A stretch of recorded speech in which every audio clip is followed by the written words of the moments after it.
Okay, so ang speaker po natin ngayong gabi ay may apat silang anak, no, ni Mami Kate. Yung dalawa rito, household servants na rin. Yung isa, dati kasi ang hawak niya youth sa buong Baguio, no. So, at naging natuwa nga kami kasi naging bahagi rin siya ng aming unang household. Um, yung anak nila na yon na naging bahagi ng household namin. Ngayon, ang kasama naman namin, yung isa pa, si Brother Ryan, ano? So ang speaker po natin ay hindi lang po siya dito sa Pilipinas nakaranas na makasama sa household, no? Household servant din siya nung time na nasa Thailand siya, no? So pero mahaba po talaga ang karanasan niya sa pagpapastol, no?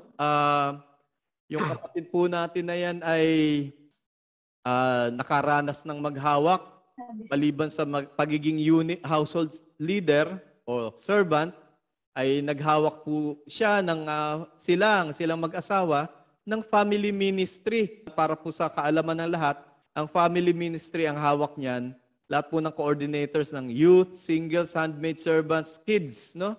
So malawak po, no? Ang kanyang hinahawakan, no? So gusto ko pong ipakilala sa inyo ang original Lodi ng bayan, no? Si Brother Resty Fio. So, palakpakan natin ng Panginoon.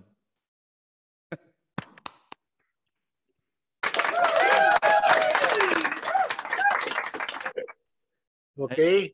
So good evening once again. Thank you for the very nice intro, Brother August.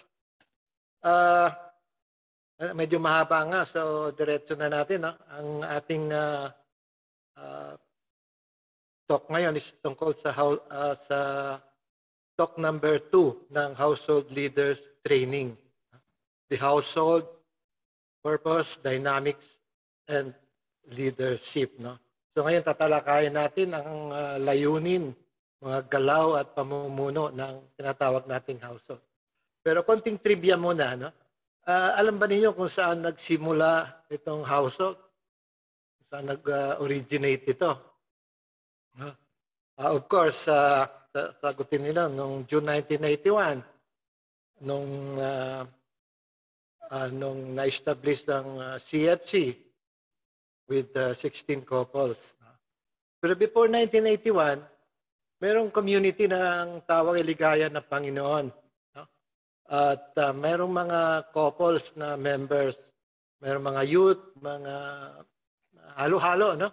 Kababaihan, karamihan. At sa mga General Assembly nila, parang hindi nag-appeal sa husband yung mga assembly nila. So nag-isip yung mga asawa, no? Mga wives, na kailangan magkaroon tayo ng prayer meeting, sabi niya. So sabi niya, baka hindi naman pumunta yung mga husbands natin. No? So sabi natin may party. No? So na-arrange nga yun yung isang pagtitipon sa isang bahay at nandun yung mga husbands. No? Andun si Brother Frank at saka si Sister Jerry. Ano? So nagkaroon sila ng konting prayer, meron silang konting discussion on the gospel of the day, at konting merienda, snacks, no? And nagustuhan ng mga husband. So sabi nila, gawin natin ito. So ginawa nila, tinuloy nila ang pagkaroon ng prayer meeting, no? Tawag noon. Yun pala ay tinatawag natin ngayon na household meeting. Ano? And yun nga, noong 1981, pinanganak yung CFC as the Family Ministry of Ligaya ng Panginoon. So ang household grouping, nag-start na, and later on yung household heads manual, kung tawagin nung araw, no, was established. No? Nung nag-join ako 1989, meron ng household heads manual. Alam ko, ano, na ano lang, na revised lang, no? Na update lang. No? So, ginawa ito para i-guide yung mga household heads at the time, household servants ngayon, at para magkaroon din ng uniformity. Kasi kung paano natin pinapatakbo yung household natin, dapat ganun din ang pagpapatakbo na ibang mga kasama natin sa ibang probinsya at even sa ibang parte ng mundo. No? So, kung hanggang ngayon ginagamit pa natin itong Household Heads Manual o Household Servants Manual, ibig sabihin, effective ito. At alam ko rin na naaral ninyo ito, nabasa ninyo siguro ito ilang beses. Pero kung naaral ninyo yan, aralin ulit natin. No? Sa isang talk, sabi ni Father Anton, tayo mga Kristiyano, that we need to learn. No? Kung hindi pa natin alam ang mga bagay-bagay, aralin natin. At kung alam na natin, we need to relearn. No? And pagkatapos doon, meron pa siyang sinabi, we need sometimes to unlearn. No? Minsan, matagal na natin ginagawa, akala natin tama na, no? Perfect na, pero yun pala may mga kulang. So, ngayon, isa-isahin natin ito at gusto ko, kung meron kayong question, take down na ninyo para mamaya itanong ninyo. At dahil meron din akong quiz, no? Magtatanong rin ako mamaya. So, buti pa unahan ninyo akong tanungin para baka yung tatanong ko, yun yung itatanong rin ninyo. No? So, umpisa na natin sa household. No? Ano bang household? No? Household, sambahayan yun. No? Household, so take up natin ngayong gabi yung the household, yung definition niya, purpose and composition. And then, tungkol naman sa household servant, ang role niya, attitudes, relationship with unit servant, at mga practical considerations. And then, household members din, pag-usapan rin natin ano dapat mga attitudes at attendance nila. And the next topic is yung the household meeting. Ito, napaka-importante. So, dapat medyo detailed tayo dito. No? I-discuss natin yung frequency, venue, ingredients niya, and the duration. No? And then, meron din tayong topics for discussion and mga group activities. And if we have time, i-take up rin natin yung relationship with the unit servant. No? Okay? So definition. A household is a grouping of persons who meet regularly for personal sharing and for mutual support and encouragement in the Christian life. No? So ang mga mag-asawahan, couples natin, dahil MFC couples tayo, sa isang grupo ng household ay madalas nagsasama-sama para sa pagbabahaginan ng sarili, magkatuwang na pagkalinga at paghihikayat. No? It is the basic unit in the pastoral structure of MFC and therefore essential to the life and mission of MFC. Kung ang pamilya ay tinatawag natin na the basic unit of society, ang household naman ay ang pangunahing bahagi ng struktura ng MFC sa gawaing pagpapastol. Kaya mahalaga ito sa buhay at misyon ng ating community. Kung maayos ang ating household, magiging maayos ang ating unit. At kung maayos ang unit, maging maayos ng chapter. Ako, tawag ko dito sa household, ito yung battleground natin. Dito yung labanan. No? Kaya kung battleground ito, tayo mga household leaders, tayo yung mga frontliners. Okay, so ang purpose naman, asahin ko na ng buo muna. No? The household is to have an environment for the support of the Christian life of members and to provide a means of encouraging and hastening growth in the Christian life. So the household builds faith and provides for mutual encouragement through sharing of life experiences and God's practical wisdom. It also provides friendship and brotherhood or sisterhood without which our Christian life lacks joyful expression. It provides support for each other's need and helps people overcome obstacles to growth in the Christian life. So ang household ay naglalayo na makabuo ng isang kultura na magbibigay tulong sa buhay Kristiyano at magkaroon ng pamamaraan sa paghihikayat at paglago ng buhay pananampalataya. Kung kaya, ang isang household group ay nagbubuo ng pananampalataya at nagbibigay daan sa paghihikayat sa bawat isa, nagbibigay ng kapatiran kay Kristo na kung wala yun ay kulang ang kahulugan ng buhay Kristiyano. At nagbibigay rin siya ng suporta o kalinga sa pangangailangan ng bawat isa. At tumutulong sa mga tao na labanan ng mga hadlang sa paglago sa buhay pananampalataya. So ano naman ang kabuuan ng household? No? Composition niya, the household is composed of 5 to 7 persons or couples sa atin, including the household servant and his wife. So the members should have finished the CLS and desires to continue in MFC. And it is set up immediately after the end of this CLS. At in succeeding years, households would be reorganized. No?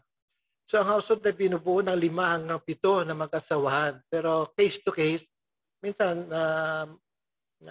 mababa sa 5, minsan sobra sa 7, depende sa nangyayari sa household o sa unit. No? At dinubuo ito ng mga miyembro na nagtapos na CLS at pinubuo agad pagkatapos na CLS. No? At sa mga susunod na panahon ay magkakaroon na reorganization sa household. No? Especially kung ang mga members o ibang members ay mag-handle ng discussion sa CLS, later on magiging leaders din sila sa magre-reorganize ng household. So membership naman, household membership, every MFC member belongs to a household. Household leaders also belong to households for their own personal support. Leaders participate in 2 households, one that they lead, kung tawagin natin lower household, and the other where they are led. No? So, yun ang tawag na upper household. So, bawat mag-asawaan sa MFC ay dapat miyembro ng isang household. No? Kasama yung household servant, unit servant, chapter servant, at kanilang may bahay ay meron ding household. Kung wala ka sa household, eh, baka hindi ka member ng MFC, baka guest ka lang. Ang MFC leaders ay sumasali sa 2 grupo ng household. Ang isa ay kanilang pinapastol, tawagin ay lower household, at ang isa naman ay kung saan sila pinapastol, no? Yung upper household. No? Ay kailangan rin kasi meron din silang tinatawag nating spiritual nourishment. No? So, punta na tayo sa the household servant. Ano ba yung servant sa, nababasa natin sa Bible, no? Alipin, lingkod. At sa atin, tinatawag natin household servant. No? Servant, dati household head ito. No? Kasi naniniwala tayo sa tinatawag natin servant leadership. No? At ang example natin is si Jesus, no? Who came to serve, not to serve, and not to be served. So yun ang ating tinutularan. So the household servant is a person appointed to take care of the household. For couples, the household or the husband is the household servant. Together, the husband and wife are the household leaders. Tandaan ninyo ito dahil may tanong ako dito mamaya. So, ang household servant ay pinili o tinakda para magpastol ng isang household. At sa atin, sa MFC couples, ang husband ay tinatawag na household servant. And the husband and wife, sila mag-asawa, ay tinatawag nating household leaders. So, punta naman tayo sa mga kampanya ng household servant. Ano ba ang role ng household servant?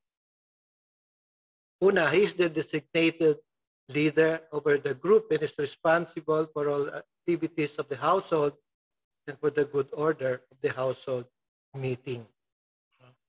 So kung ang household servant ay itinalagang mamuno ng grupo ng mag-asawahan at may pananagutan sa lahat ng gawain ng household, sa kaayusan ng household meeting, dapat i-monitor niya una ang attendance ng mga miyembro.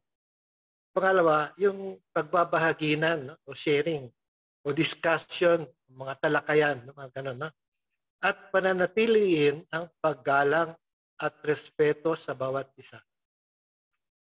So next, the household servant acts as an older brother to the group. No? So kung siya ang ay tumatayong kuya ng grupo, dapat itaguyod niya matibay na ugnayan ng bawat miyembro at magbibigay ng tulong para sa kanya mga miyembro kung kailangan. Kuya. Next,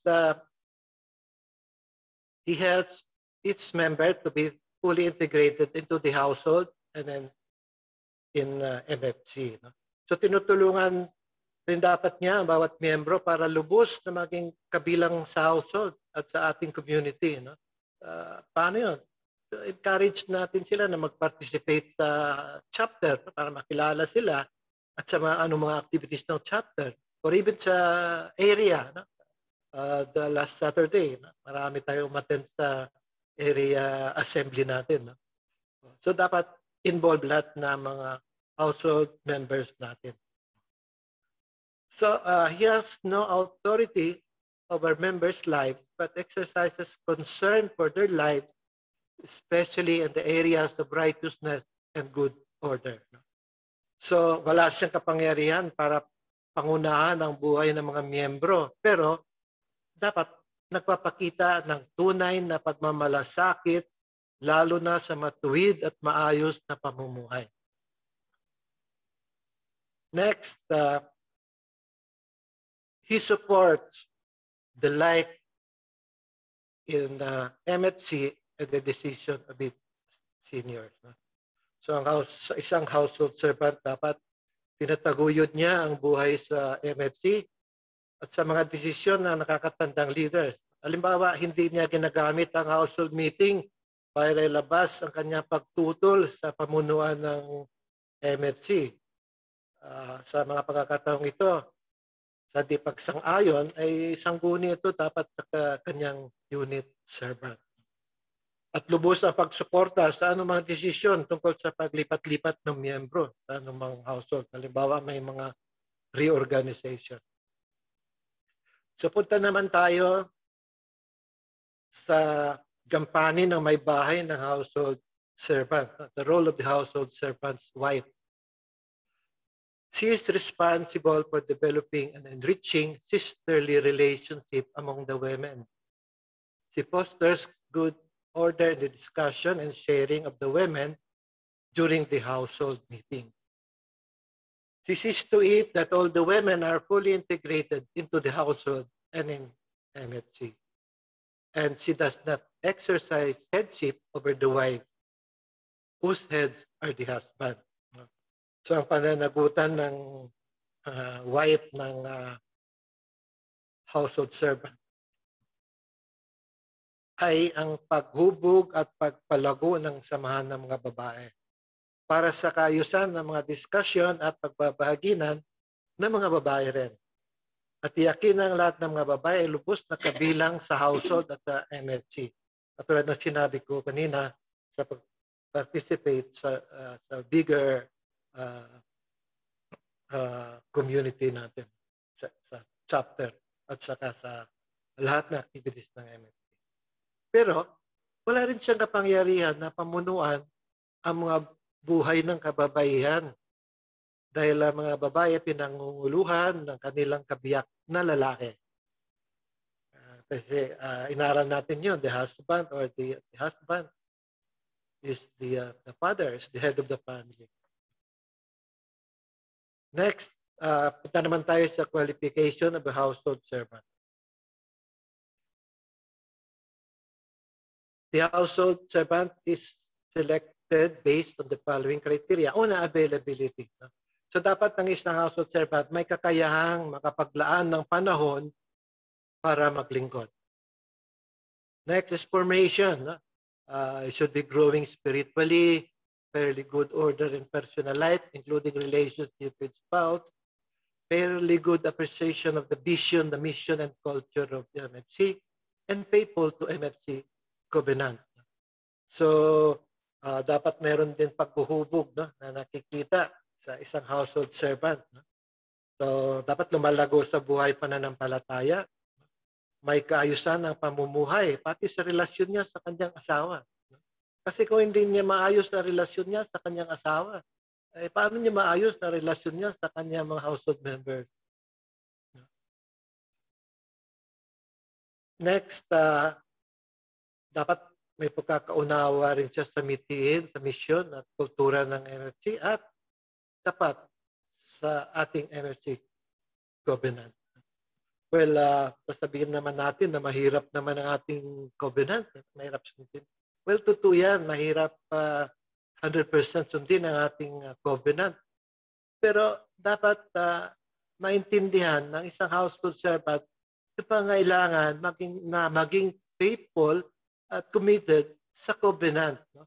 So dapat pinagsisikapan niya, no, na ma-fulfill yung commitment na yan. So sa personal na character naman, no, characteristics, the household servant should be emotionally stable, able to accept direction and correction, and has a good reputation. No? So, ganun din, panatag ang kalagayang emosyonal, handa at may kakayahan na tumanggap ng direction at pagtatama at may magandang reputasyon. Sa skills naman, he should have ability to handle a group discussion. He has a good listening and communication skills and has the ability to provide adequate directions to members regarding the commitment of MFC. So, kaya niya dapat magpadaloy ng discussion, talakayan sa grupo, at may husay sa pakikinig at pakikipagtalastasan, at kayang magbigay ng sapat na direksyon sa ibang miyembro tungkol sa mga gawain ng ating community. Sa membership naman, a member of MFC for at least 1 year. No? So, miyembro ng MFC na 1 taon, pero katulad nga sabi ng ating chapter servant, no, depende sa ano yon, sa wisdom ng household ng chapter servant. Kung nakikita nila na may desire siya na mag-serve, no? At he's growing spiritually naman, no? Tinatap rin natin kaagad, no? Sinasabi lang na 1 taon kasi kung bilangin natin na pagkatapos ng CLS, after 3 months may covenant recollection, after 3 months may MER, then may mga follow-up. Lahat yun, no? Mga 1 year yan. So assuming na mag-start ng household servant sa 0 level, in 1 year, dapat ano na siya, no? Qualified na siya. So punta natin sa mga attitudes naman ng isang household servant. No? The household servant must have the mind and heart of the servant. Katulad ni Jesus, dapat ay nakatuon siya para makapaglingkod at hindi upang paglingkuran. Dapat makikita sa kanyang paglilingkod ang kanyang pagmamahal sa Panginoon at may kababaang loob, inuuna ang kapakanan ng kanyang pinapastulan at masunurin sa Panginoon. Next, he must look upon the couples under him as being given by the Lord to be cared for adequately. Sa mga mag-asawa na kanyang pinapastol ay kaloob ng Panginoon yun. Dapat alagaan niya at may pananagutan upang pagyamanin ang kanilang spiritual na kalagayan. Next, the household servant must love the members as brethren, as brother or sister. So, dapat mahalin niya ang kaniyang pinapastol bilang mga kapatid. Hindi lang malalapit na kaibigan, kundi bahagi mismo ng kanyang pamilya. Also, he must serve with gladness and joy. No? Ano man ang hinaharap na suliranin ng isang household servant, normal lang yon. Ano man ang pinagdadaanan ng kanyang ugnayan sa kanyang may bahay, ang isang household servant ay dapat na may galak sa paglilingkod sa Panginoon. He must also serve in trust and confidence. No?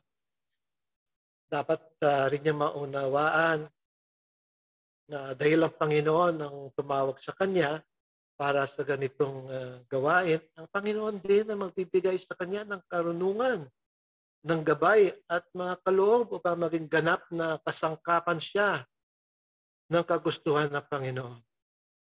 And last, he should be open and desirous of input from household members. No? Halimbawa, may napupuna members kung paano niya pinapatakbo ang household at kailan matukoy, dapat bukas siya sa mga mungkahi ng mga miyembro para makita naman ng household members na ang isang household ay nagbibigay buhay. Okay, so some areas of challenge. No? May mga aspeto na pagsubok rin, no? Sa isang household servant. No? Ang household servant ay karaniwan lang na makaranas ng pagsubok sa pagpapastol na hindi maiwasan at hindi rin naman dapat takasan. Mga bagay na dapat isang gunis sa kanyang unit servant na siyang tumatayong pastor ng mga miyembro sa unit.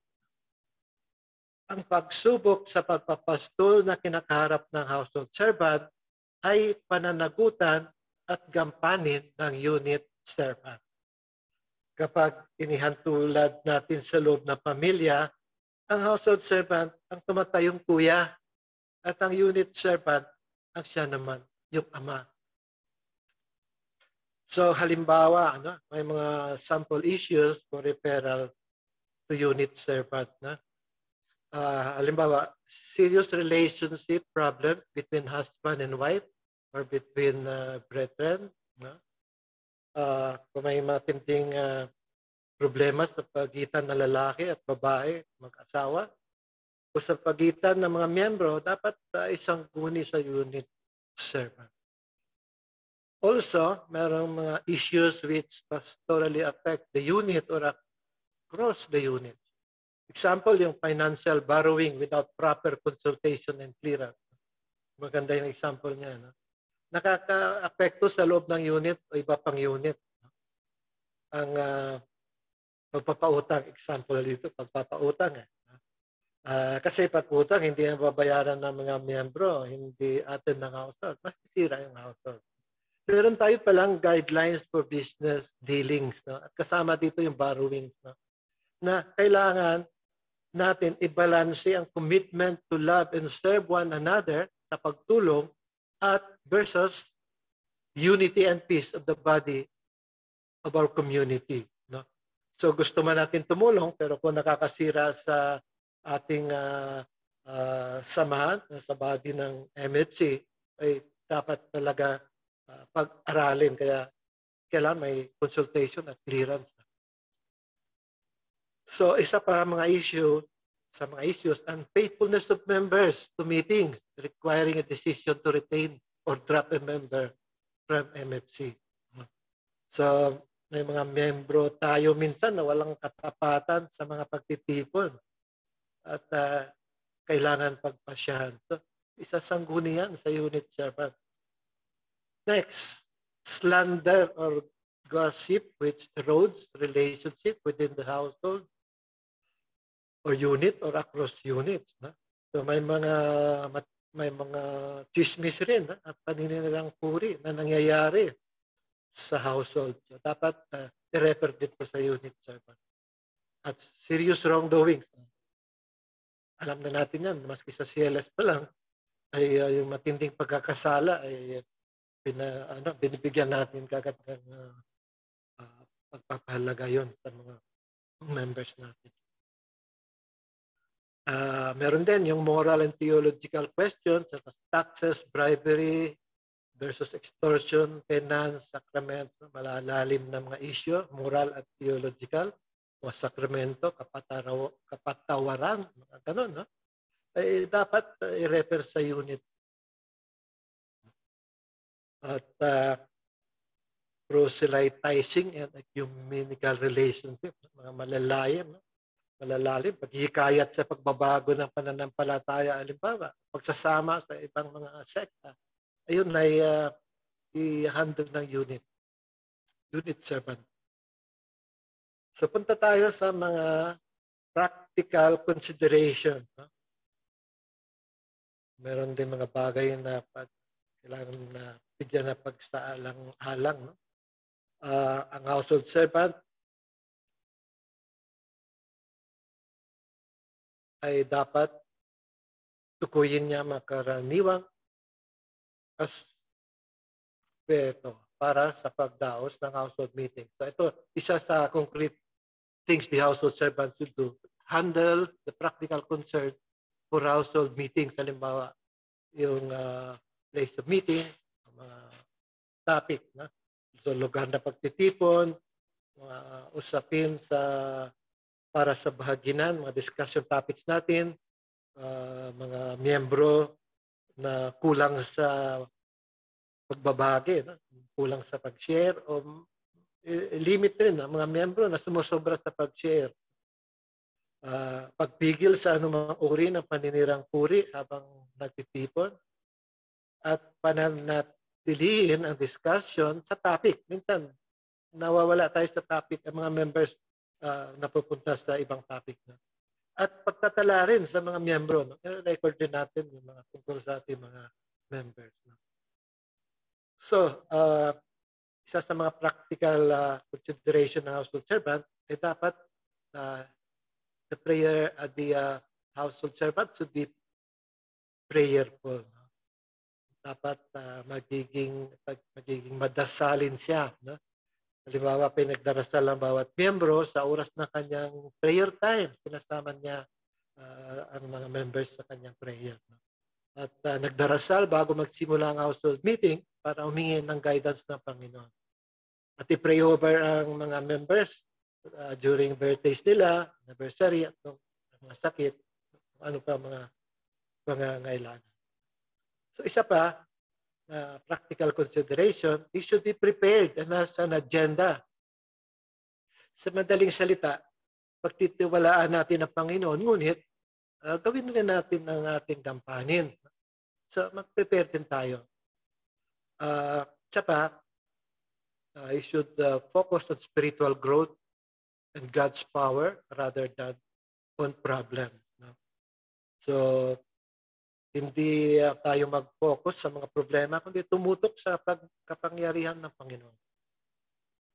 Sensitive rin sa personal problems ng iba, mulat rin sa problema ng iba. He also gets the group to make agreements and account to one another. No?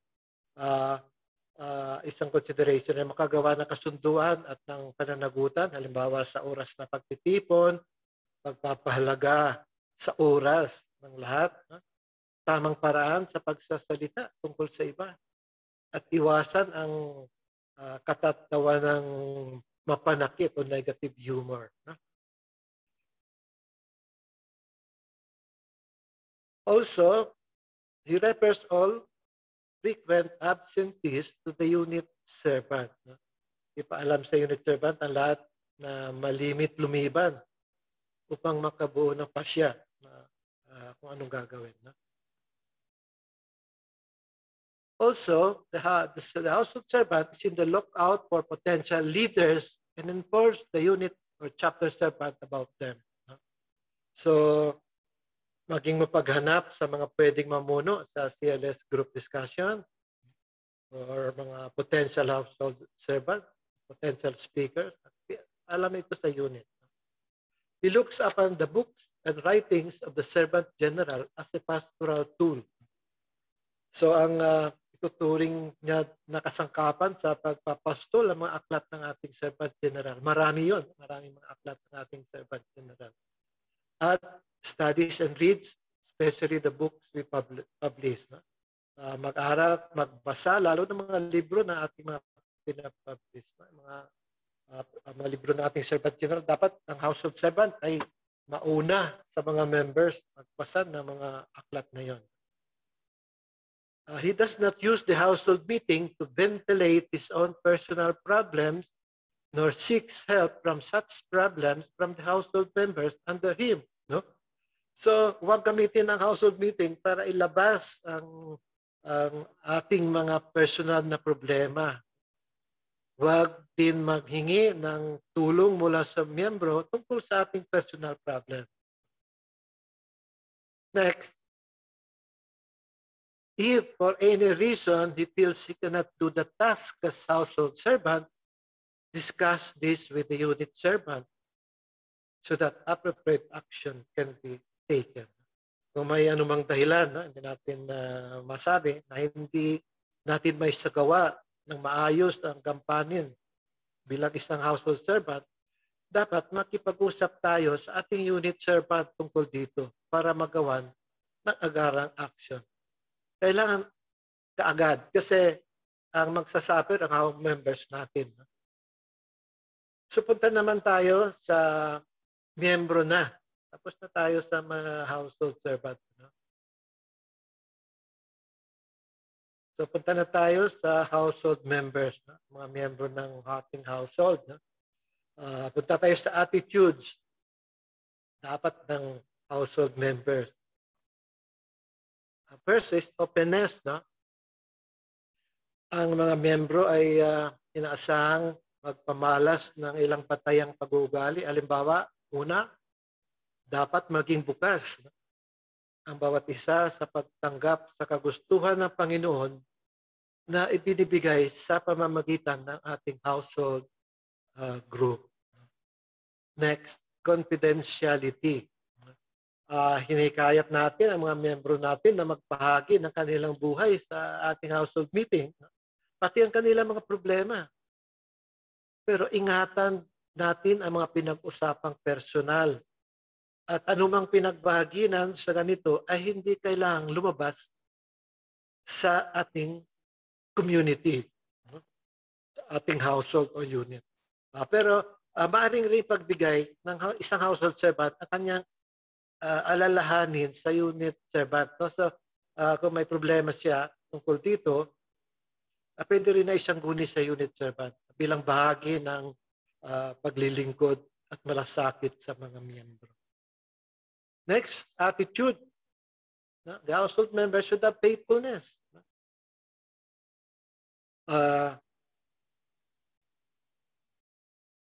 Dapat ituring ng bawat isa ng household na ang household meeting ay isa sa mga priorities at laging dumalo dito. Mamaya ay di-discuss pa natin. Next is participation. Bawat miyembro ay nararapat na dumalo sa pagtitipon ng handa sa espiritu. Isipin na hindi lamang ang makukuha mula sa ganitong gawain, kundi kung ano may iambag niya sa iba. Madalas sa mga members natin pumupunta sa household para makatanggap ng mensahe, makatanggap ng aral. No? Pero pwede rin natin sabihin sa kanila na hindi lang kailangan kang tumanggap, kailangan magbigay ka rin. No? Not only to receive but to give. Halimbawa, sa active participation sa ating worship, no? Makikilahok rin sila. No? Sa sharing, pagbabahaginan, sa discussion, sa fellowship, nakikisalamuha rin sila. Next is co-responsibility. Lahat ng miyembro ng household ay kailangan din magkaroon ng responsibilidad para sa maayos na pagpatakbo ng household. Hindi lang ito responsibility ng household servant, but responsibility rin ng mga members. Loyalty. Meron ding loyalty. So, bantayan natin ang mga miyembro. Bantayan dapat nila ang kanilang mga puso sa sama ng loob o galit. Dapat sila matapat na totoo. And last, love. No? Nararapat lang na ituring ang ibang mga miyembro na hindi lang ang mga bagong kaibigan, kundi mga kapatid sa Panginoon. Ng karaniwang batayan ay ang pagmamahal sa bawat isa. So, pinag-usapan natin kanina yung faithfulness. So, punta tayo sa attendance. Each member is expected to attend the weekly meetings faithfully. Ayan ay bilang kasama sa covenant ng MFC yan. No? Pero minsan may mga pangyayari na di maiwasan tulad ng pagkakasakit. No? Ang mahalaga ay ang pagturing sa ganitong gawain bilang priority. If either spouse is unable to attend the meeting, the other should still attend. No? So kung hindi maka-attend yung isa sa mag-asawa, ang isa ay patuloy rin na mag-attend sa household. No? Hindi naman kailangan ipilit na makadalo pareho kung isa sa kanila ay may sapat na dahilan sa pagliban. The household servant has the authority to grant leaves of absence to his household members. Any such request should be referred to the unit servant. So, wala tayong authority magbigay ng leave of absence. No? Ang ganitong usapin ay pinagpapasyahan ng unit servant.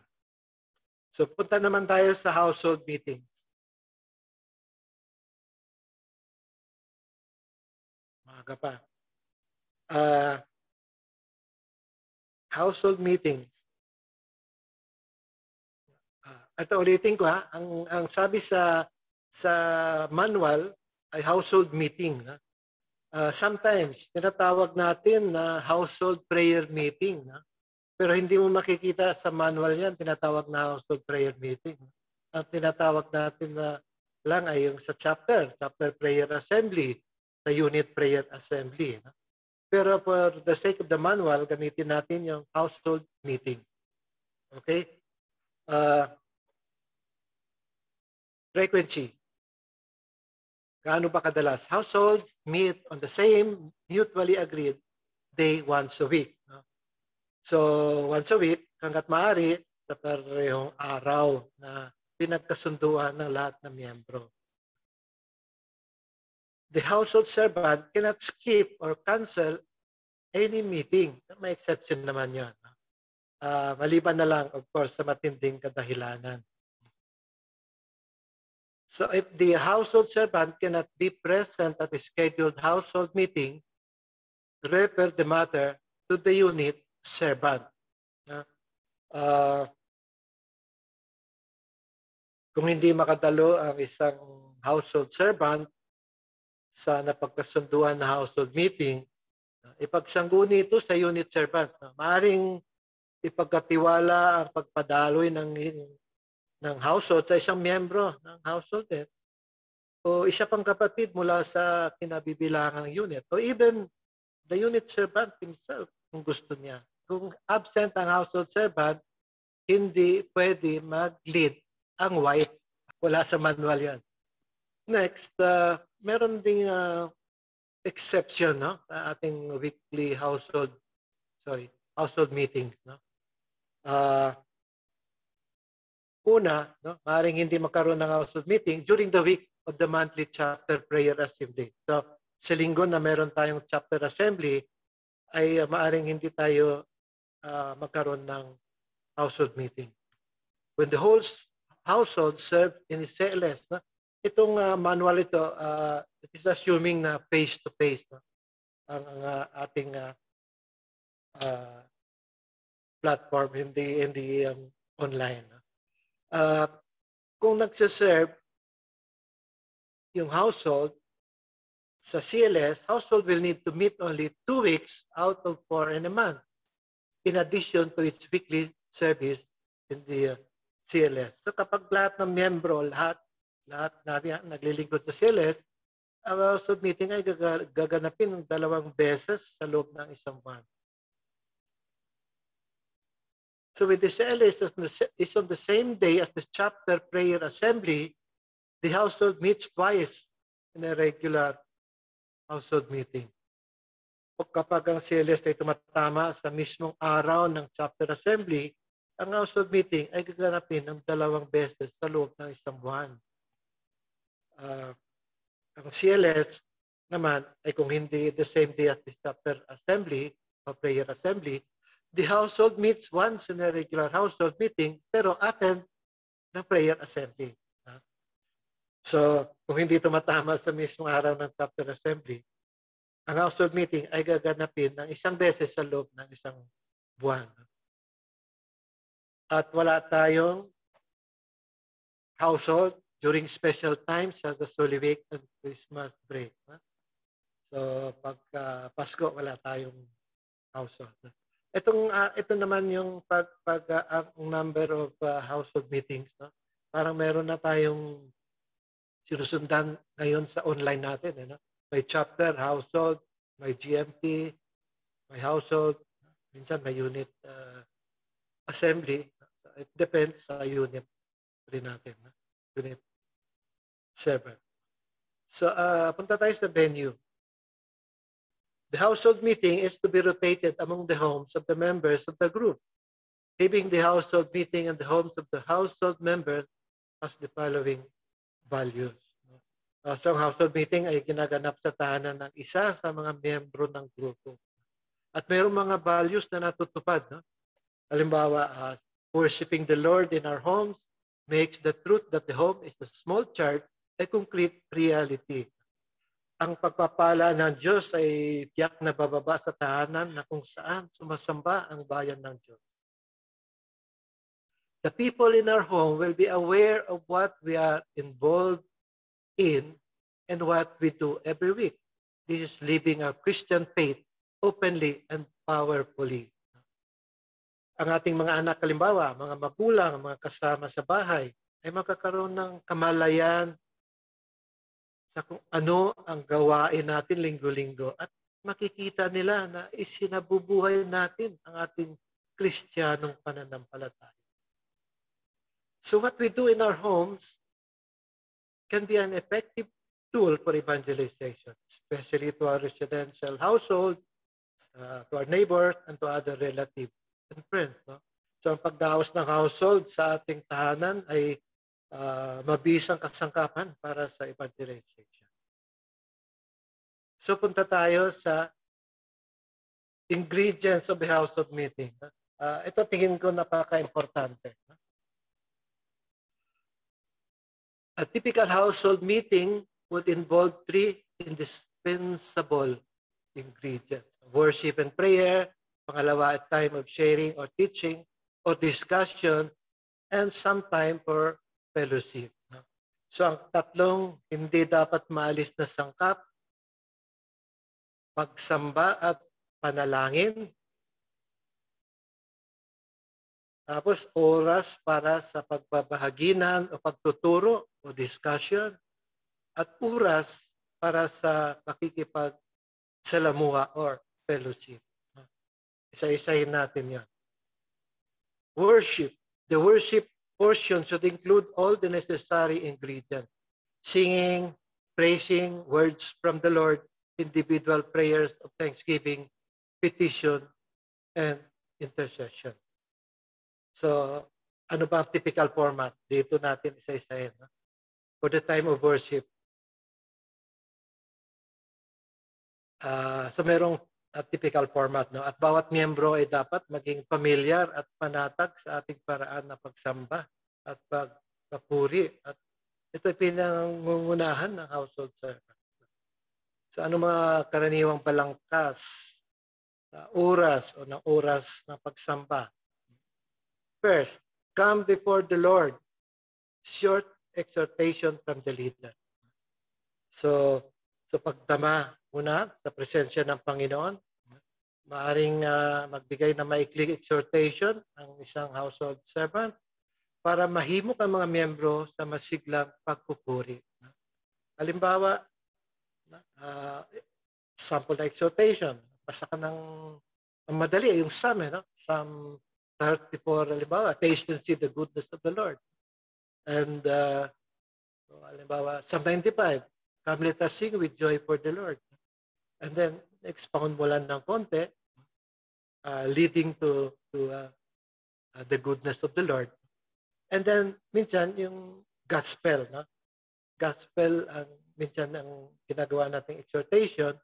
And then, meron tayong binibigay na konting paliwanag leading to ang ending naman ng gospel, karamihan is pagmamahal ng Diyos.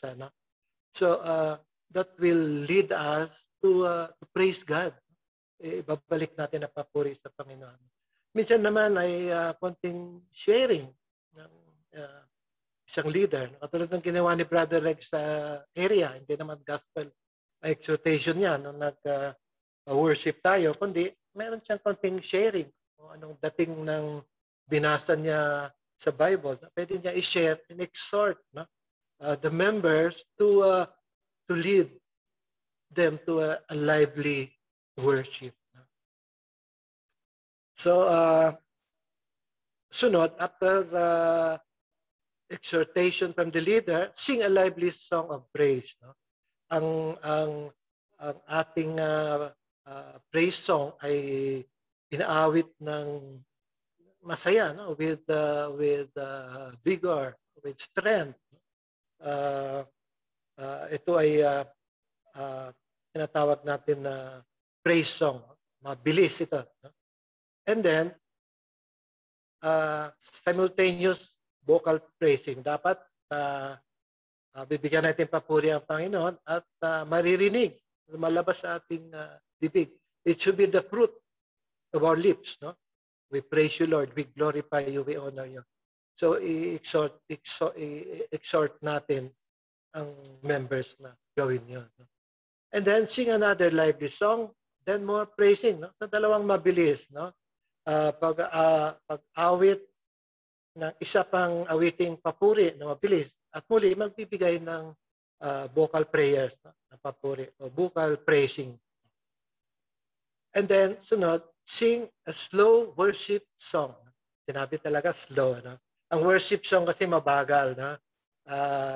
Awiting pagsamba, we sing this with reverence and with awe. No?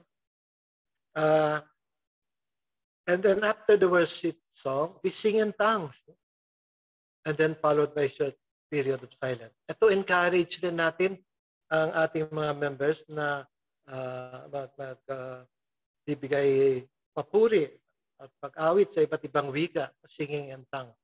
Ang ginagawa natin na siya lalala, bakalala. No? Meron tayong mga teachings tungkol dyan. Ano? At sundan ng maikling katahimikan. To listen to the Lord. Ito ang period na we bring forward the words from the Lord. No?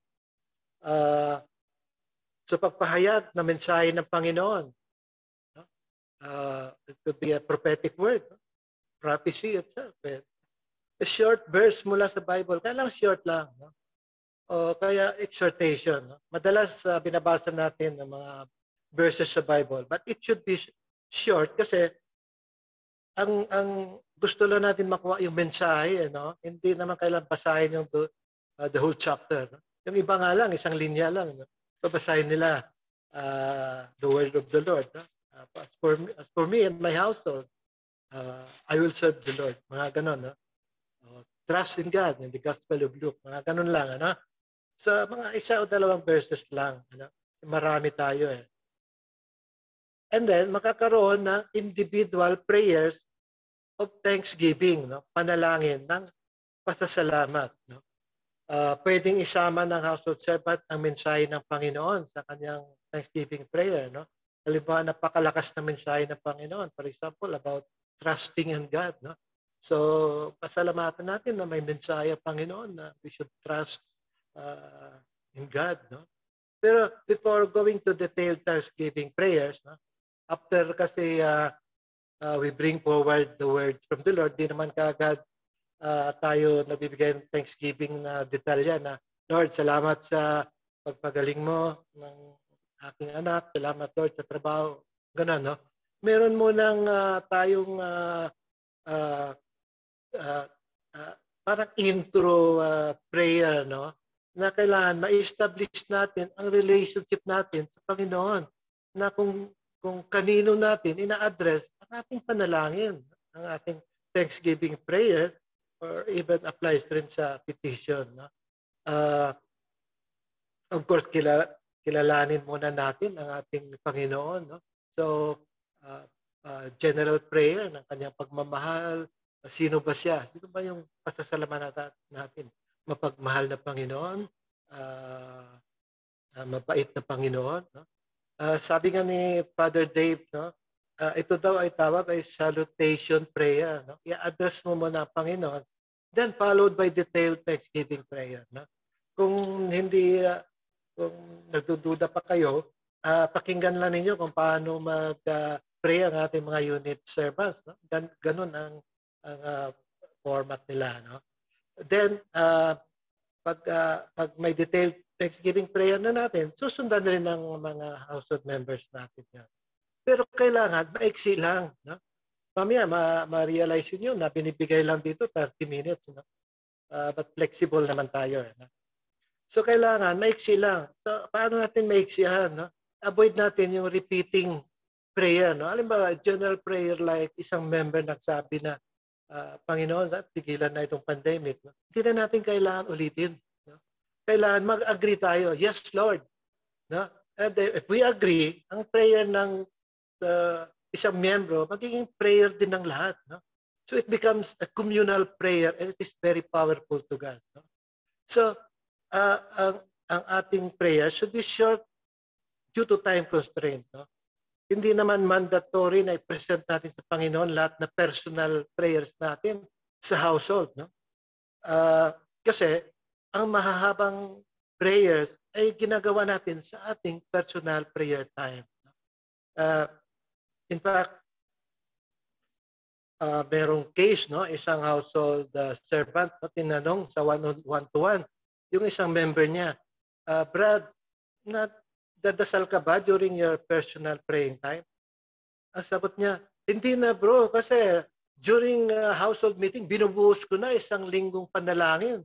So, merong danger, no, risky, na ibubuhos ang lahat na panalangin sa household at hindi siya magkaroon ng personal prayer time. Baliktad.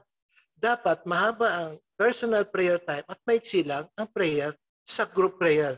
Kung napapansin ninyo sa household, sa unit, maiksi ang prayer. Pagdating sa chapter, mas maiksi ang prayer, no? Pero sa individual prayer time, dapat mahaba, no? Kaya in-encourage na iksihan lang ang ating mga prayers. No? Especially sa mga intercessory prayers natin, no?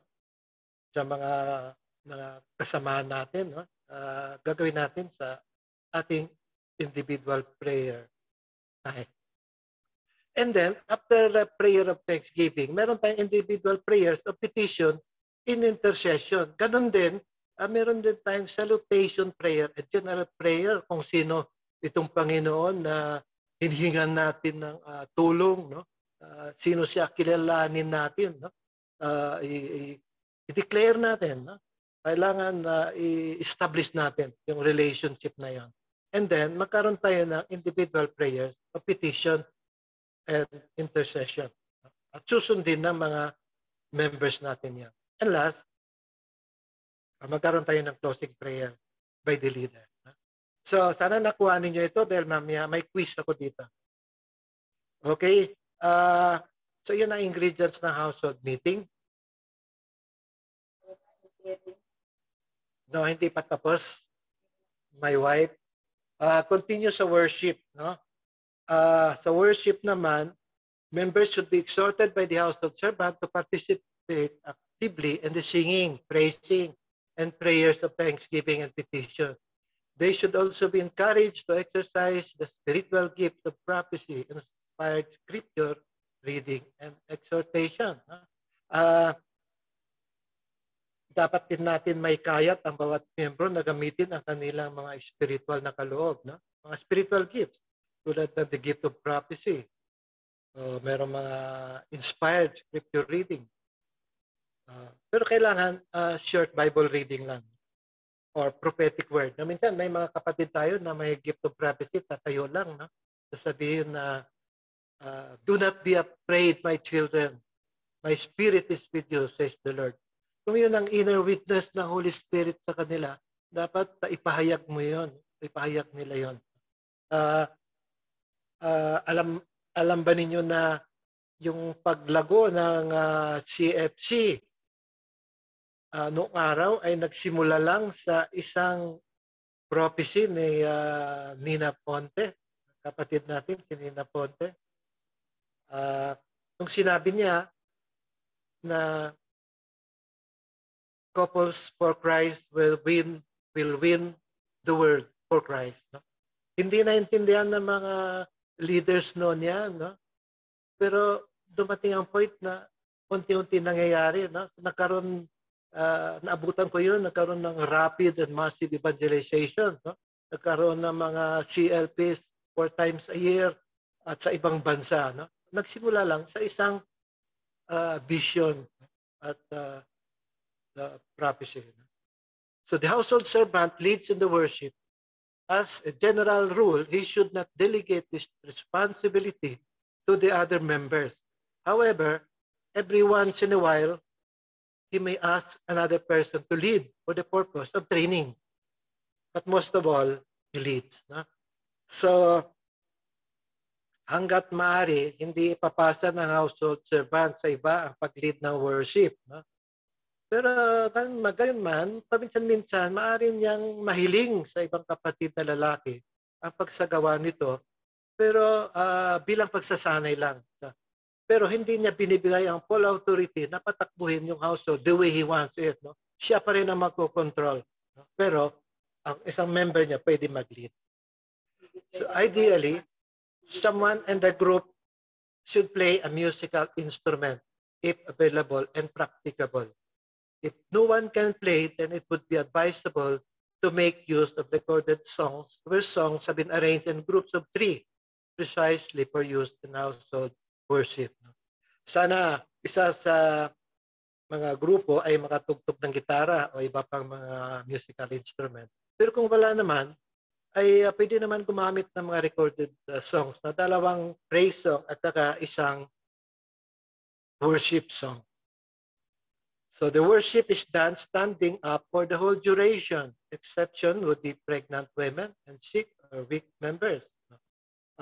So sinasagawa ang pagsamba ng nakatayo. Of course, may exception.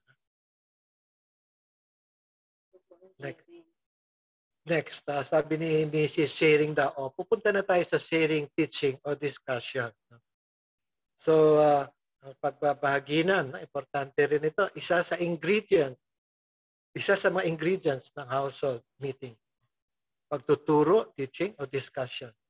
During this time, both men and women may meet together or the men can meet separately at a different part of the home from the women, depending on what is to be taken up at the discretion of the household servant.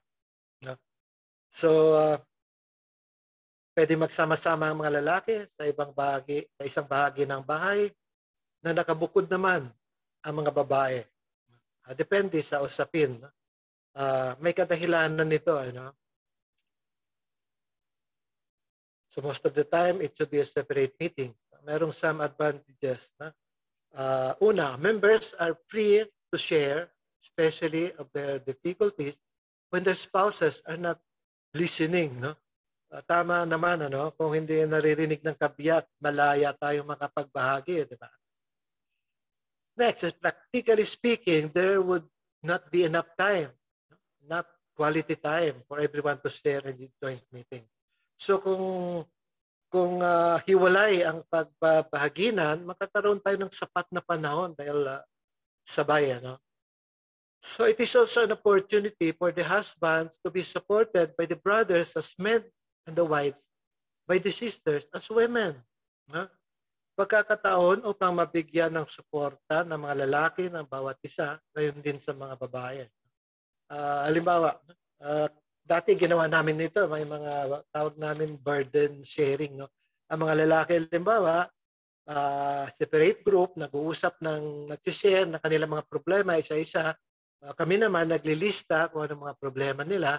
So bawat isang member ay mga lista kung anong mga problema ng bawat isa at yun ay sinasama nila sa kanilang personal prayer time. No? And it is very powerful to the Lord. No? So, the husband magkaroon ng opportunity para mabigyan ng suporta. Ganun din ang mga sisters natin. So the household can tackle 2 different topics in one meeting, addressing itself to the different needs of the men and the women in the group. No? So pwede rin palang household group ay maaaring magtalakay ng magkaibang usapin, depende sa pangangailangan. No?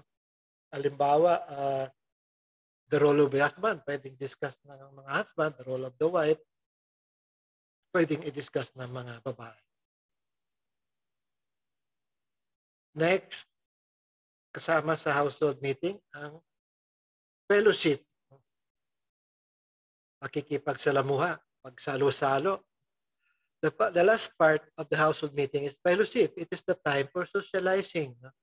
A simple meal or snack is usually prepared by the host. Here, it must be kept in mind that the food is incidental to the fellowship rather than the fellowship being centered on the food. Furthermore, no member should be burdened by the meal's cost or needed time for preparation, nor should any host be pressured in keeping up with the fellow members' extravagance.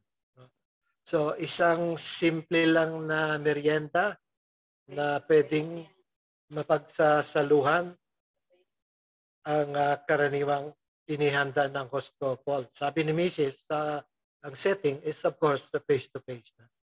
Alalahanin na ang tuon na pagsasalamuha ay hindi sa pagkain.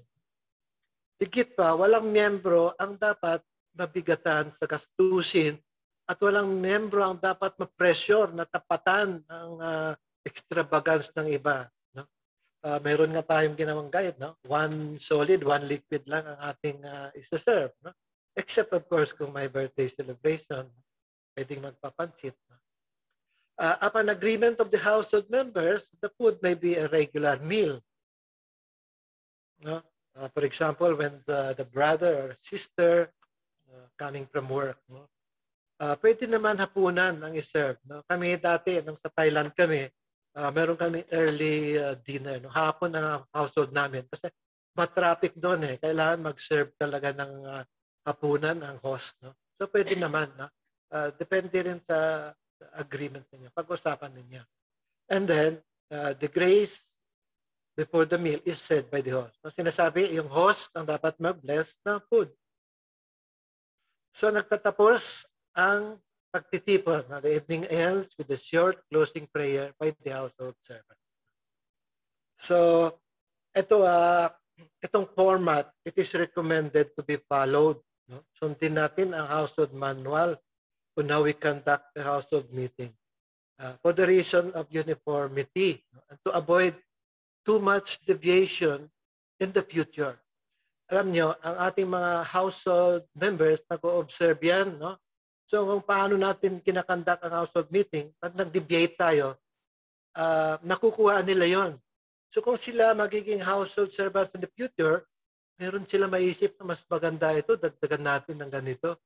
So lumalaki ang deviation and so on. No? In the future, magugulat kayo, iba na ang kanilang format. No? Nung dumating ako sa Thailand, nagulat ako. Nagkaroon ng assembly, na parang isang unit assembly lang sa Bangkok.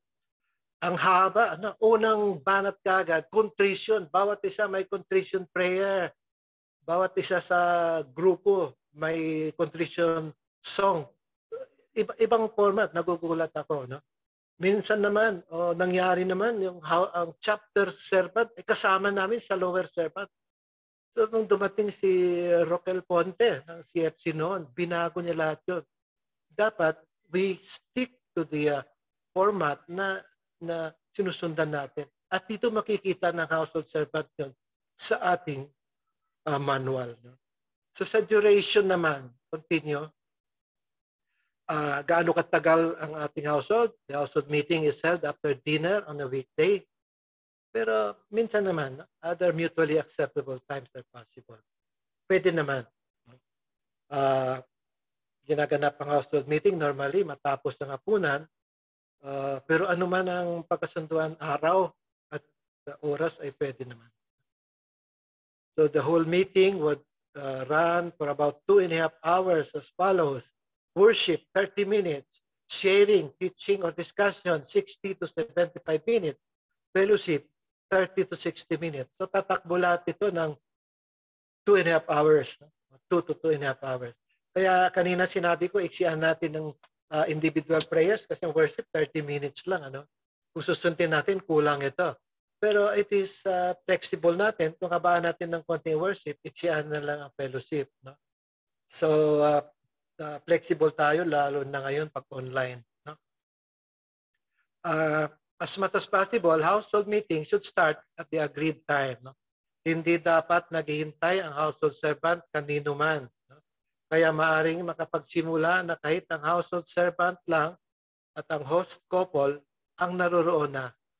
No? And the meeting should not end too late. Hindi dapat nagtatapos ng gabi na, 11, ganun. Sinabi nga ng ating area servant, no, last Saturday sa area assembly natin, na merong sa online lalo, merong fatigue, no, screen fatigue. No? Kaya kailangan i-observe natin ang oras. No? Next, we go to social night. So, meron din palang, hindi lang puro prayer pala ang ginagawa natin sa house. Meron din mga socializing pala. No? The household may decide to have a social night on occasion. A recommended schedule once a quarter on the month with the fifth week and various activities are possible. So ito ay isang gabi na nakalaan sa pagsalo-salo. No? At walang tukoy na oras para sa pagsamba, sharing, discussion, wala. No? Simply socializing. No? Minsan, sa loob ng 3 buwan, pwedeng ganapin or sa buwan no? Na merong 5th week. No? Ngayong month, meron tayong 5th week. So maaari din magkaroon ng hapunan sa labas ng tahanan. No? Ginagawa namin dati ito. Pwede rin magpunta sa isang lugar na magkasama ang mga members. No? Party, mag-bowling, mag-cooking, o kaya mag-outing para makasama ang mga anak. So, ang ating household meeting is not a service meeting. Kaya minsan tinatawag natin na household prayer meeting. I like to believe to differentiate lang sa household service meeting. But it is normally called a household meeting. Kasi household meeting is not a service meeting. The 3 regular household meetings are not to become service meeting. That is just discussing the services of the members. Of course, exception is service is the topic, the pastoral discussion. Ang topic natin ay service. Pwedeng i-discuss sa regular household meeting. So, ang household meeting ay hindi magiging service meeting. Dapat nandoon yung 3 ingredients. So ano naman yung topics? 9:37. Ano naman ang topics for meetings? No? For the first year, the household meetings are used to follow up with the topics in the formation program. Thus, the first year would look like this. 2 months CLS, 3 months follow-up, 3 months covenant recollection with follow-up, 1 weekend MER, 3 months follow-up. Kung totalin mo yan, 2, 3, 3, 1, 3, 12 months. So, ito sinasabi kanina na isa sa mga qualification ng isang member to become household servant ay matatapos, ay member siya ng isang taon simply because ito yung formation during the first year. So, mayroong mga manuals provided dito. Pero ngayon, ngayong panahon, mayroong mga suggested topics galing sa MFC Center mismo. At yun ay ginagamit natin. In the second year and beyond, the topics for the household meetings would normally follow the following cycle. First week, chapter prayer assembly. Second week, personal sharing. Third week, Bible sharing. Fourth week, Christian topic o GMT. Fifth week, kung meron, social night. So itong cycle, this cycle provides enough variety so as to make household meeting always interesting and life-giving. The household servant is free to deviate from this cycle. O pwede naman daw mag-deviate, pero meron naman marami tayong mga household topics. No? Next, Personal sharing. Personal sharing is updating what has been happening to us recently and what the Lord has been doing in our lives. Opting for personal sharing can either be done by just encouraging the members to share as they are led. So meron tayong set of guide questions. Halimbawa, alam naman natin ito, no? So isa-isayin natin lang, no? Basahin lang natin. How have you grown in your relationship with the Lord? Have you come before the Lord faithfully and personal prayer? So pwedeng i-share yan kung assuming na wala tayong topic na. In what ways were you aware of the Lord's presence or action in your life during the past week? Share it, or past month. What has the Lord been teaching you in your prayer time or scripture study this week or month? Have you responded? No? Kami noong araw, nire-require kami ng household servant namin na magkaroon ng prayer journal. No? So kung ang sa aming prayer time, nagte-take note kami kung anong mensahe ng Panginoon at nagbabasa kami ng daily Bible reading at tine-take note namin kung anong mensahe. And during one-to-one or sa household meeting, pinapashare sa amin ng aming household servant yun. So maganda kasi obligado kami mag-aral, no? Mag-prepare. Isa pa, have you conducted yourself righteously in thought, in word, or in action?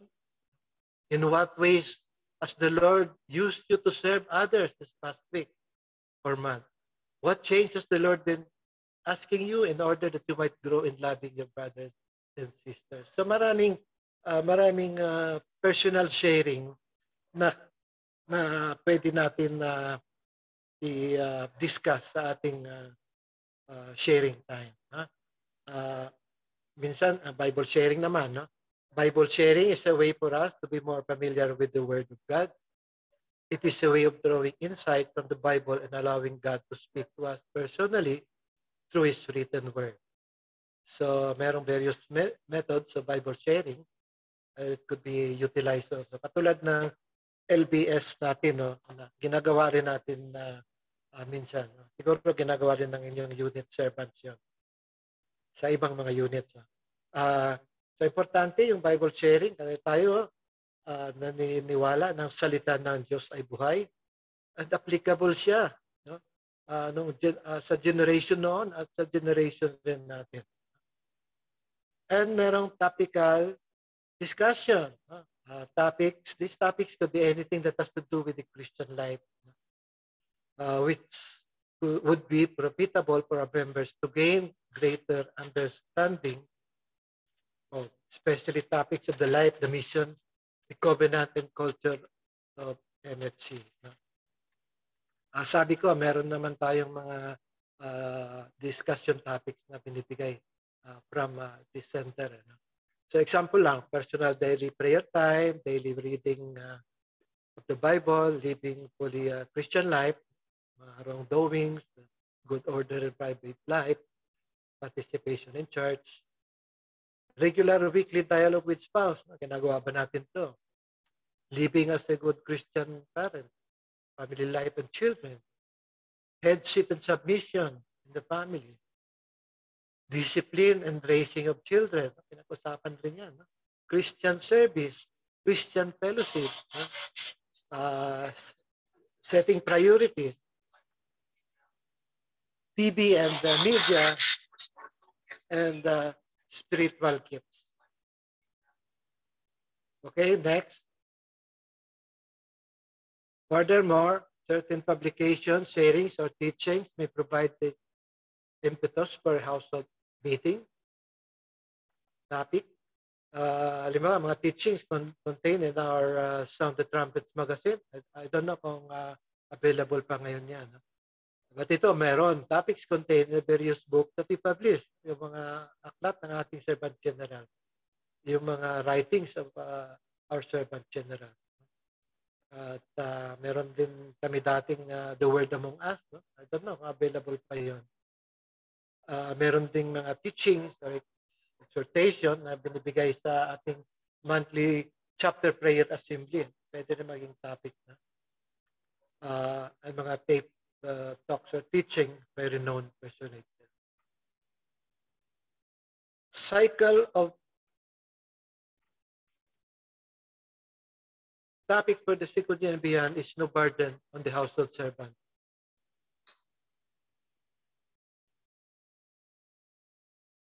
Okay?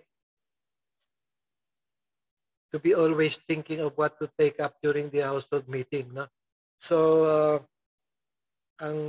meron tayong mga topics para hindi mabigyan ng additional burden ang household servant mag-isip, kundi makapokus sila sa spiritual na mga bagay sa pag-handle ng household meeting, pagpatakbo ng household meeting.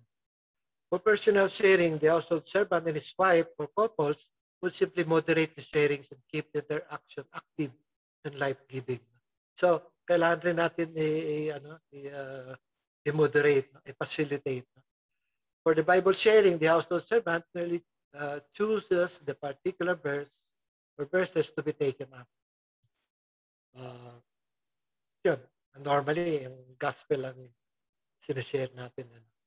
For the topical discussion, the household servant chooses the topic during the vast array of materials available. Sometimes the discussion starters are already provided. No? Ito sinasabi ko, sa ating MFC website, meron tayong mga topics, no? Discussion topics. This cycle is something the household servant is free to follow or not. So meron tayong konting flexibility on how to handle the household meeting, on what to take up sa discussion. What is important is that the conduct of the meeting contributes building of environment of support for the Christian life of our members. So relationship with the unit servant. So basahin rin natin ito. No? Meron pa tayong 15 minutes. Ano? The unit servant is the pastor of the unit to which households belong and has overall responsibility for the service of the household servants in his unit. The unit servant has the authority coming from the servant general. No? The authority ng ating unit servant comes from the servant general na mag-back up sa kanya.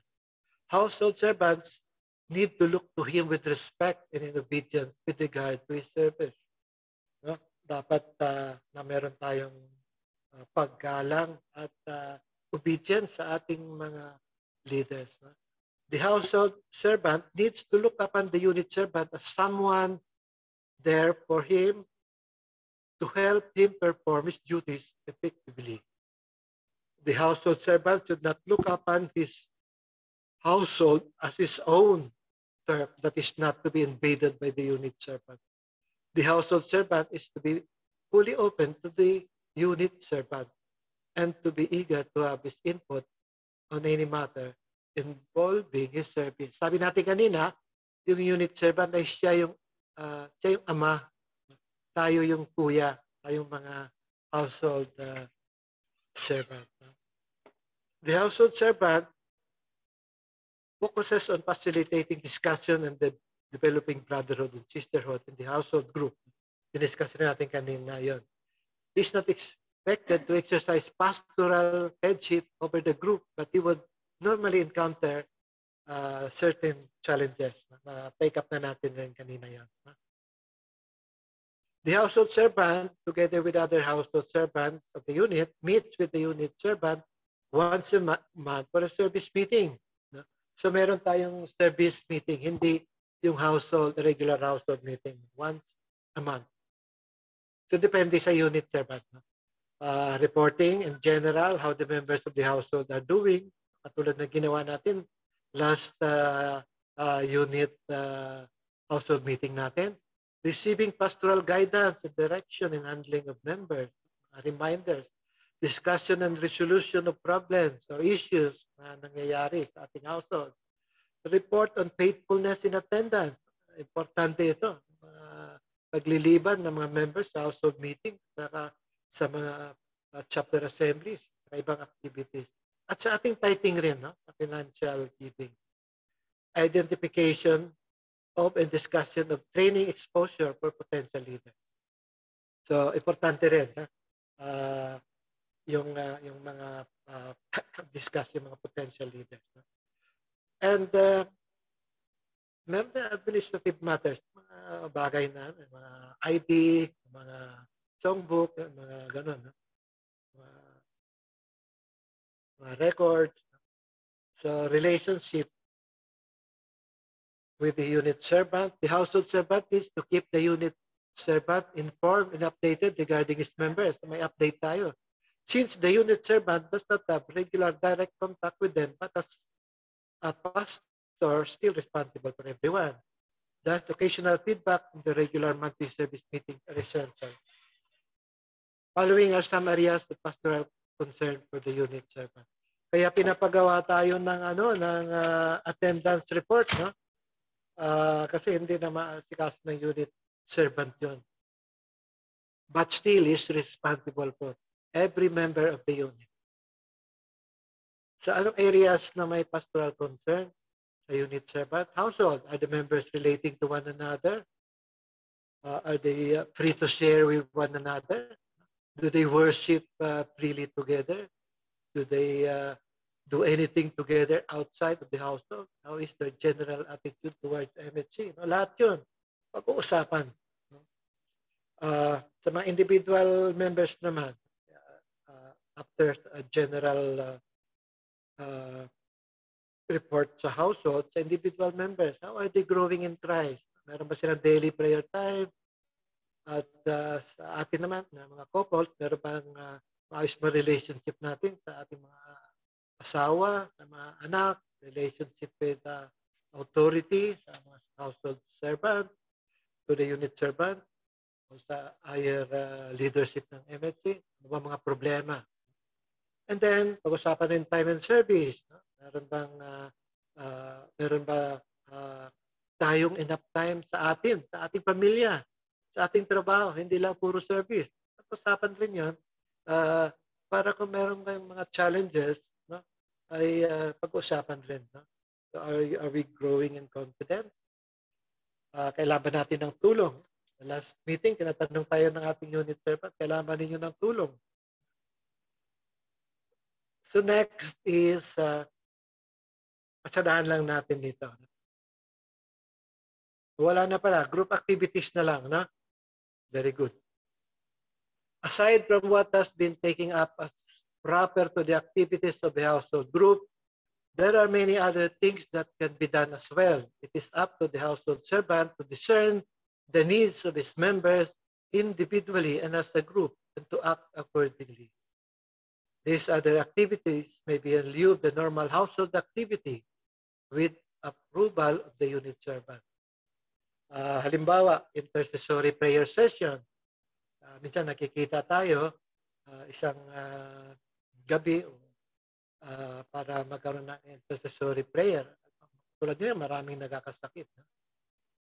Merong one-to-one. Importante na meron tayong one-to-one. No?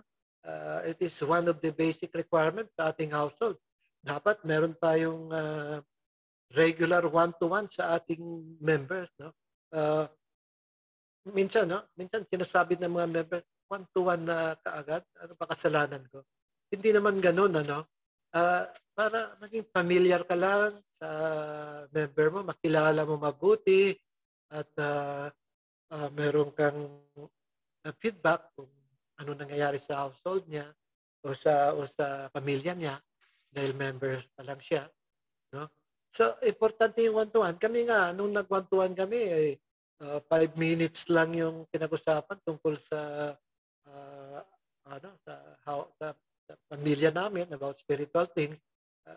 Katapos nun, puro ng mga amplifiers, mga gitara pinag-usapan namin ng aking household servant noon. No?